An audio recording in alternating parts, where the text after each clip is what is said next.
احمق نداره پاهام میخوام که باهات بیام. مومنین و مومنات السلام علیکم. آج مقتل پروگرام کا 8واں ایپیسوڈ لے کے میں آپ کی خدمت میں حاضر ہوں. سید جمیل احسن آپ کی خدمت میں حاضر ہوں قائم ٹی وی کے توسط سے. یہ جو مقتل کے جو نسخہ ہمارے سامنے ہے وہ مقتل الحسین المکرم ہے، جسے علامہ سید عبدالرزاق الموسوی المکرم نے تحریر کیا اور علامہ حسن رضا باقر ابن حافظ اقبال حسین جاوید نے اس کا ترجمہ کیا. یہ بات بھی یہاں بتاتا چلوں کہ جو واقعات اور روایت ہم آپ کے سامنے بیان کریں گے وہ بے عین ہی اس کتاب میں درج ہیں. ادارے کی طرف سے یا ہماری طرف سے اس میں کوئی تخفیف یا اضافہ نہیں ہے، سوائے ان کچھ ڈیٹیلز کی جو ظاہر ہے واقعی کمی کی بنا پہ ہمیں چھوڑنی پڑیں گی.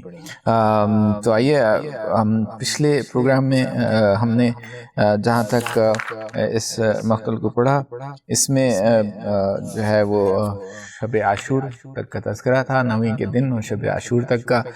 کس طرح امام کے ساتھیوں نے ان کا ساتھ دینے کا یقین دلایا، مستورات کی ہمت افزائی کی، اور کس طرح تمام رات امام نے اور ان کے ساتھیوں نے عبادت میں گزارا. آج کا پروگرام شروع کرتے ہیں یوم عاشورہ سے. اس میں بیسیکلی 10 محرم الحرام جب شروع ہوتا ہے، جب سے ہم تذکرہ کریں گے. جب صبح نمودار ہوئی اور امام حسین نے اپنے اصحاب کو نماز فجر باجماعت پڑھا لی تو آپ نے ان کے سامنے خطاب کے لیے کھڑے ہوئے اور آپ نے اللہ تعالیٰ کی حمد و ثنا کرنے کے بعد بیان کیا کہ بے شک اللہ تعالیٰ نے آج کے دن کے بارے میں میری اور تمہاری شہادت کا فیصلہ دے چکا ہے، لہٰذا تم صبر کا مظاہرہ کرتے ہوئے جنگ کے لیے آمادہ ہو جاؤ. پھر امام حسین نے جنگ کے لیے اپنے اصحاب کی سفارائی کی. ان کی کل تعداد 82 سوار اور پیادے تھی. آپ نے زہیر ابن قین کو میمنے پر معمور کیا، حبیب بن مظاہر کو میسرے پر، اور خود اپنے خاندان یعنی بنو ہاشم کے ساتھ قلب لشکر میں رہے. آپ نے اپنے لشکر کا علم اپنے بھائی حضرت عباس علیہ السلام کو دیا، کیونکہ ہاشمیوں کے چاند وہی تھے. آپ کے ہمراہ افراد میں اس علم کا علمدار بننے کی سب سے زیادہ صلاحیت حضرت عباس میں ہی تھی، اور آپ ہی اس ذمہ داری کی حفاظت سب سے بہتر کر سکتے تھے. حضرت عباس نے ان تمام لوگوں سے زیادہ امام حسین پر مہربان اور آپ کے اصولوں کے پاسدار اور آپ سے صلہ رحمی کرنے والے اور آپ کے قریب ہونے کی وجہ سے سب سے زیادہ آپ کی حمایت و حفاظت کرنے والے تھے. حضرت عباس ان سب میں سب سے بڑے نیزہ باز، بہادر اور دلیر تھے اور عظیم قوت و طاقت کے مالک تھے. یہاں پہ آگے پھر ذکر ہے کہ میرے ساتھ اپنے لشکر کے ساتھ امام حسین کی طرف بڑھتا ہے اور ان کے مختلف سرداروں کے نام بتائے ہیں جو مختلف اس کے لشکر کو لیڈ کر رہے تھے. میرے ساتھ کا لشکر امام حسین علیہ السلام کے خیموں کی طرف بڑھا اور وہ خیموں کے گرد چکر لگانے لگا. تو انہوں نے خندق میں آگ کے شعلے بلند ہوتے ہوئے دیکھے تو شمر لعین نے بلند آواز میں کہا، اے حسین، تم نے قیامت کے دن سے پہلے ہی آگ میں جلنے کی تیاری کر لی؟ نعوذ باللہ. حضرت امام حسین علیہ السلام نے فرمایا، یہ گستاخ کون ہے؟ یہ تو شمر دلجوشن ملعون معلوم ہوتا ہے. آپ کو بتایا گیا کہ یہ وہی ملعون ہے. تو امام حسین نے کہا، بکریاں چرانے والے کے بیٹے، تم مجھ سے زیادہ آگ میں جہنم میں جلنے کے حقدار ہو. بے شک اتنے میں مسلم نے اپنے آسجہ نے کمان کو سیدھا کیا تاکہ اس بدبخت پر تیر چلائیں. تو امام نے اسے روک دیا اور کہا، میں یہ پسند نہیں کرتا کہ میں ان سے جنگ میں پہل کروں. جب امام حسین نے قوم اشقیاء کے لشکر کو دیکھا تو یہ دیکھا کہ وہ ایک سیلاب کے ریلے کی مانند نظر آ رہا ہے. امام نے آسمان کی طرف اپنے ہاتھوں کو بلند کرتے ہوئے دعا کی کہ اے اللہ، ہر مصیبت و پریشانی میں تو میری پناہ گاہ ہے، اور ہر سختی میں تو ہی میری امید ہے، اور ہر مشکل میں تو ہی میرا سہارا ہے، اور تو ہی میرا اسلحہ ہے. کتنے ہی ایسے وہم و غم ہوتے ہیں جن کے سامنے دل کمزور ہو جاتے ہیں اور ان میں چارہ اور تدبیر کم ہو جاتی ہے. ان مصائب کے وقت دوست مدد کرنے سے دور بھاگتے ہیں اور دشمن تان و تشنا کرتے ہیں. خدایا، میں اس مشکل وقت و مصیبت میں کی ہر گھڑی میں خود کو تیری بارگاہ میں پیش کرتا ہوں اور تجھ سے ہی اپنی شکایت کرتا ہوں. مومنین پھر آگے بڑھ کے امام حسین نے پہلا خطبہ دیا جو عاشور کے دن کا. کئی خطبے ہیں، ان میں سے چند کا ہم ذکر کریں گے. ان خطبات کو بھی ہم آپ کے سامنے تفصیلاً بیان نہیں کر سکیں گے کیونکہ یہ بہت لمبے خطبے ہیں اور ظاہر ہے ہمارے دامن وقت میں گنجائش کم ہے، تو آئیے ان سے چند اقتباسات میں آپ کی خدمت پہ پیش کرتا ہوں کہ اے لوگوں میری بات سنو اور جنگ کرنے میں اس قدر جلدی نہ کرو تاکہ میں تمہیں واعظ و نصیحت کر سکوں جو میرے اوپر تمہارا حق بنتا ہے، اور میں تمہیں یہاں تمہارے پاس آنے کی وجہ سے آگاہ کر دوں۔ اگر تم نے میری بات کو مان لیا اور میری بات کو سچ قرار دیا تو پھر تم لوگ مجھ سے اپنے طور پر انصاف کرو گے، اور یہ تمہاری سعادت و خوشبختی کا باعث ہوگا، اور تمہارے لیے میرے ساتھ جنگ کرنے کا کوئی بھی عذر باقی نہ بچے گا۔ اگر تم میری بات قبول نہیں کرو گے تو اپنے طور پر مجھ سے انصاف نہ کیا تو پھر تم سب اکٹھے ہو جاؤ اور اپنے مقصد کو عملی جامہ پہناؤ، اور تمہاری یہ حرکت تمہارے لیے حیرت کا باعث نہ بنے، بس پھر تم سب لوگ میری طرف بڑھو اور کسی چیز کا انتظار مت کرو۔ بے شک اللہ تعالیٰ میرا پشت پناہ ہے اور مددگار ہے، جس نے اپنی کتاب مقدس اتاری وہ نیک و صالح افراد کا مددگار ہے۔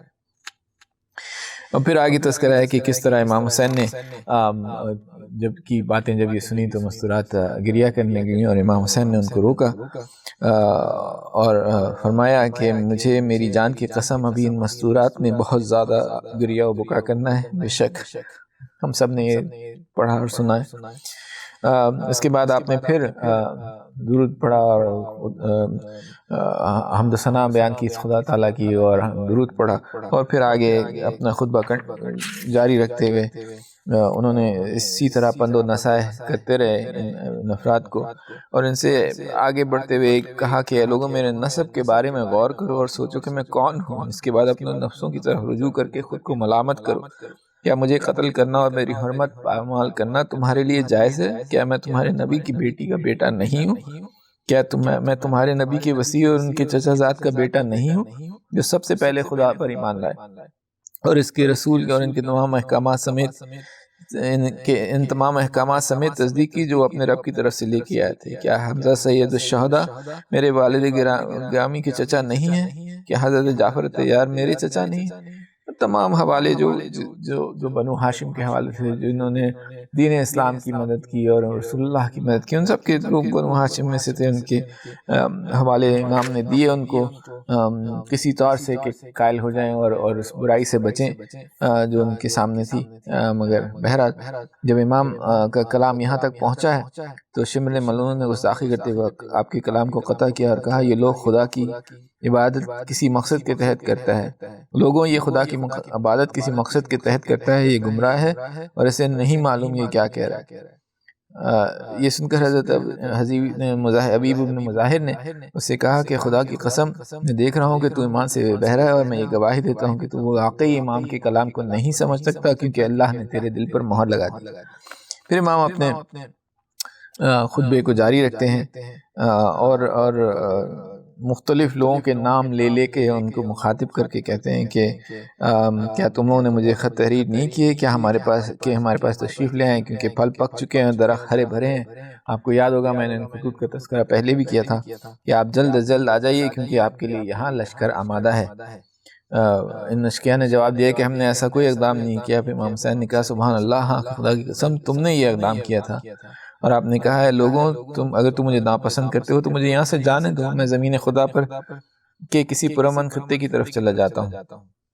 بہرحال یہاں مختلف اشقیاء کے لشکر سے مختلف لوگوں نے امام حسین کو اس جانب راغب کرنے کی کوشش کی کہ وہ یزید کی بیعت کر لیں، اور ظاہر ہے اس کا جواب ہم سب جانتے ہیں کہ کیا ہے۔ یہاں میں یہ چند صفحے چھوڑتے ہوئے میں آگے بڑھتا ہوں۔ اب اس کے بعد پھر امام کے مختلف ساتھیوں نے خطبے دینے شروع کیے تاکہ ان خبیثوں کو، ان لعینوں کو ان کی حرکتوں سے، ان کے اس ظلم سے باز رکھ سکیں، مگر یقیناً اس میں کامیاب نہیں ہو سکے، جس میں میں نے آپ سے تذکرہ کیا کہ بریر ابن خفیر ہیں، پھر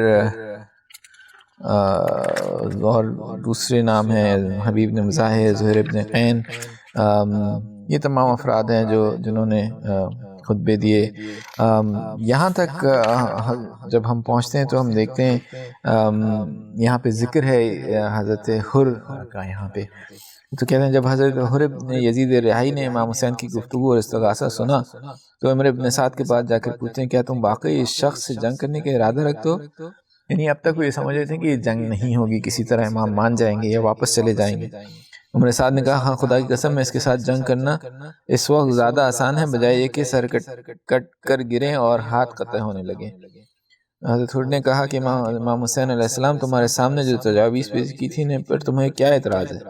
وہ کہتا ہے کہ اگر ان کا معاملہ میرے ہاتھ میں ہوتا تو میں ان کی یہ تجویز قبول کر لیتا، لیکن تمہارے امیر نے روک دیا۔ عمر ابن سعد کا یہ جواب سن کر حضرت حرب علیہ السلام کے پاس سے اٹھ کر دوسرے لوگوں کے پاس کھڑے ہو گئے اور اپنے پہلو میں قرہ بن قیس تھا۔ امام نے اس سے پوچھا تھا کیا تم نے اپنے گھوڑے کو پانی پلایا ہے؟ تو اس نے جواب دیا نہیں۔ پھر کیا حضرت حرب نے کہا کیا تم اسے پانی پلانا چاہتے ہو؟ اس کے سوال کے جواب پر قرہ کو یہ گمان ہوا کہ حرب یہاں سے جانا چاہتے ہیں اور یہ پسند نہیں کر رہے کہ انہیں یہاں سے جاتے ہوئے کوئی دیکھے، اس لیے قرہ وہاں سے دور ہٹ گیا۔ حضرت حرب آہستہ آہستہ حضرت امام حسین کے قریب ہونے لگے۔ یہ منظر دیکھ کر مہاجر بن اوس نے حضرت حرب سے پوچھا کہ آپ حملہ کرنے کا ارادہ رکھتے ہیں؟ یہ سن کر حضرت حرب خاموش ہو گئے اور وہ تھر تھر کانپنے لگے۔ ان کی حالت دیکھ کر مہاجر کو کچھ شک ہونے لگا تو اس نے حرب سے کہا کہ اگر مجھے کوئی پوچھے کہ کوفہ والوں میں سب سے زیادہ بہادر کون ہے تو تمہارا نام لوں گا، میں اس وقت تمہاری یہ کیا کیفیت دیکھ رہا ہوں۔ حضرت حرب نے کہا کہ بے شک میں خود کو جنت اور جہنم کے درمیان پا رہا ہوں، خدا کی قسم میں کسی شے کو بھی جنت پر ترجیح نہیں دوں گا اگر اس کی خاطر مجھے جلا ہی کیوں نہ دیا جائے۔ اس کے بعد حضرت حرب اپنے گھوڑے کو امام حسین کے خیموں کی طرف بھگا دیا۔ آپ کی حالت یہ تھی کہ آپ نے اپنا نیزہ جھکا رکھا تھا اور اپنی ڈھال کو الٹا کر کے تھام رکھا تھا اور آپ نے اپنا سر آل رسول کے سامنے شرمسار ہونے کی وجہ سے جھکا رکھا تھا۔ بہرحال جب حضرت حرب امام حسین کے خیمے کے قریب پہنچے تو انہوں نے آواز لگائی کہ اللہ میں تیری طرف رجوع کر رہا ہوں، تیری بارگاہ میں معافی کا طلبگار ہوں، بس تو میری توبہ کو قبول کر، میں نے تیرے خاص بندوں اور تیرے نبی کی اولاد کے دلوں کو دکھایا ہے، اب عبداللہ میں توبہ کا طلبگار ہوں، کیا میری توبہ قبول ہو سکتی ہے؟ مومنین یہ خاص طور پہ جو حصہ ہے یقیناً یہ آپ کو مختلف لگا ہوگا، تو روایتیں ہم نے سنی ہیں مگر بہرحال یہ روایت میں یہاں سے صرف نقل کر رہا ہوں۔ یہ سن کر امام حسین علیہ السلام نے فرمایا کہ ہاں اللہ تعالیٰ نے تمہاری توبہ کو قبول کر لیا ہے، اور امام کی زبان سے یہ جملہ مبارک سن کر حرب کا دل باغ باغ ہو گیا اور انہیں اپنی زندگی ہمیشہ رہنے والوں کی نعمتوں سے سرفراز ہونے کا یقین ہو گیا۔ اور انہوں نے آگے یہ کہا، اور امام حسین نے کہا کہ حرب تجھے جنت کی بشارت ہو۔ حرب کے لیے افسوس کا مقام ہے کہ حرب نے کہا کہ حرب کے لیے افسوس کا مقام ہے کہ اسے جنت کی بشارت دی جاتی ہے، حالانکہ یہ تو رسول خدا کی بیٹی کے بیٹے سے جنگ کے لیے جا رہا ہے۔ یہ سن کر امام حسین نے کہا حرب بے شک تم نے خدا کی بشارت کو پہچان لیا اور یزیدوں کو چھوڑ کر رسول خدا کی آل سے ملحق ہو گئے اور خود کو اس بشارت کا تک پہنچا دیا۔ حرب کے ساتھ ان کا ترکی غلام بھی تھا۔ پھر حرب واپس مڑتے ہیں اور پھر کوفیوں سے خطاب کرتے ہیں اور کوشش کرتے ہیں کہ وہ کسی طرح اپنے ظلم سے تائب ہو جائیں اور اس سے باز رہیں، مگر یقیناً ایسا نہیں ہوا، اور ان کی باتیں سن کے ابن سعد کی پیادہ فوج نے ان پر تیروں سے حملہ کر دیا، تو یہ امام حسین کی خدمت میں واپس ہو کے ان کے پاس کھڑے ہو گئے۔ پھر تھوڑا سا میں یہاں چھوڑتا ہوں، کچھ کلمات ہیں عمر سعد اور امام حسین کی طرف۔ پھر امام حسین کے تمام اصحاب ملے اور مل کر پھر انہوں نے یزیدی لشکر پہ حملے کیا۔ وہ 1 گھنٹے تک دشمنوں سے نبرد مارے اور جنگ کے دوران اڑنے والے غبار کے بیٹھنے تک امام حسین کے 50 ساتھی شہید ہو چکے تھے۔ ظاہر ہے اس کے بعد پھر مختلف جو لوگوں کے درمیان جنگ بھی ان کا تذکرہ ہے، ہم اتنی ڈیٹیل میں نہیں جائیں گے۔ جب یہ جنگ ختم ہوئی تو پھر 2 اور 4 سپاہی جو ہے امام سے اجازت لیتے اور جنگ لڑتے، یہاں تمام میں ان کا تذکرہ ہے۔ آگے پھر یہ تذکرہ بھی ہے کہ کس طرح امام کے استغاثے پر 2 انصار میں سے جو لوگ جو ہیں وہ شامل ہوئے امام کے ساتھ۔ حضرت مختلف شہادتیں ہیں، حضرت مسلم ابن اوسجہ کی شہادت ہے، اور پھر یہاں پہ جو ہے ہم دیکھتے ہیں کہ حملہ جاری ہے، وقتاً فوقتاً جنگ جاری رہتی ہے، مختلف اس میں یہاں پہ میں ایک تذکرہ تھوڑا سا کر دوں کہ جیسے میسرہ والوں پر حملہ، شمر اور ملون اس کے ساتھیوں کا ایک گروہ امام حسین کے بائیں جانب موجود افراد اصحاب پر حملہ آور ہوا، لیکن حسینی لشکر کے ان بہادروں نے ثابت قدمی کا مظاہرہ کرتے ہوئے ان یزیدی سپاہیوں کو ذلت و رسوائی سے پسپائی سے دو چار کیا۔ اس معرکے میں بھی عبداللہ بن عمیر کلبی جنگ لڑتے رہے اور انہوں نے یزیدی فوج میں سے 19 سواروں اور 12 پیادوں کو فنار کیا۔ پھر اور یہ مختلف یہاں پہ امام کے ساتھیوں کا تذکرہ ہے جنہوں نے جنگ کی، وہ جنگ کس طرح ہوئی، یا اس جنگ کے دوران ان کے جو یزیدی لشکریوں سے جو ان کے مکالمات ہوئے وہ جاری رہے۔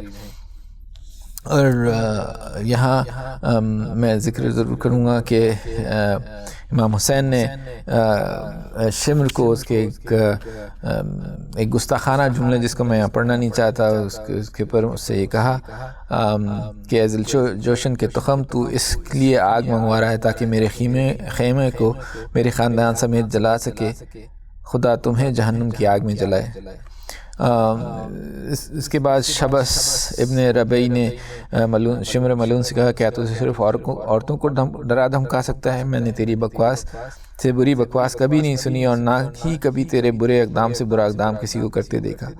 بہرحال وہ اس وقت شرمندہ ہو کے واپس چلا گیا، آگ جلانے کا اس نے لگانے کا ارادہ اس وقت چھوڑ دیا۔